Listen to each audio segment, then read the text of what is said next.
যাদের ডায়াবেটিস আছে, দীর্ঘদিন ধরে ডায়াবেটিস নিয়ন্ত্রণ করতে পারছেন না, এমনকি ডায়াবেটিসকে নিয়ন্ত্রণ করার জন্য ইনসুলিন নিচ্ছেন, ওষুধ খাচ্ছেন, তাদের জন্য আজকে আমি 5টা প্রাকৃতিক পদ্ধতির কথা বলবো, যে পদ্ধতি মানার দ্বারা আপনার ডায়াবেটিসটা পুরোপুরি নিয়ন্ত্রণ চলে আসবে, এমনকি আপনাদের ইনসুলিন নেওয়া এবং ট্যাবলেট খাওয়া বন্ধ হয়ে যাবে।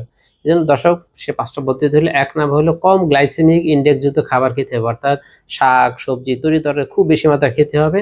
এতে আমাদের ইনসুলিন সেন্সিটিভিটি বেড়ে যাবে এবং আমাদের ডায়াবেটিসটা খুব দ্রুত নিয়ন্ত্রণ চলে আসবে।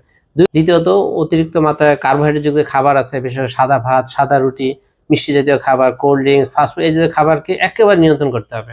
3 নাম্বার হলো আমাদের প্রতিদিন কমপক্ষে 20 থেকে 30 মিনিট ফিজিক্যাল অ্যাক্টিভিটিস বাড়াতে হবে, ব্যায়াম করতে হবে, সাইক্লিং করতে হবে। 4 নাম্বার হলো আমাদের অতিরিক্ত মানসিক চাপটাকে কমিয়ে রাখতে হবে, অর্থাৎ মানসিক চাপ যত বেশি কমিয়ে রাখা সম্ভব হবে, তত আমাদের ডায়াবেটিস নিয়ন্ত্রণ হবে। এই জন্য পঞ্চমত, আমাদের কমপক্ষে প্রতিদিন 7 থেকে 8 ঘন্টা ঘুমাতে হবে, অর্থাৎ যখন মানুষ এই ঘুমাতে পারবে 7 থেকে 8 ঘন্টা, তার মানসিক চাপটা কমে যাবে, ব্রেন কুল হবে এবং ইনসুলিন অ্যাক্টিভিটি অনেক বেড়ে যাবে। এই জন্য দর্শক, আপনার চেষ্টা করবেন 5টা পদ্ধতি মানার জন্য, ইনশাআল্লাহ আপনার ডায়াবেটিসটা খুব সহজে নিয়ন্ত্রণ হয়ে যাবে।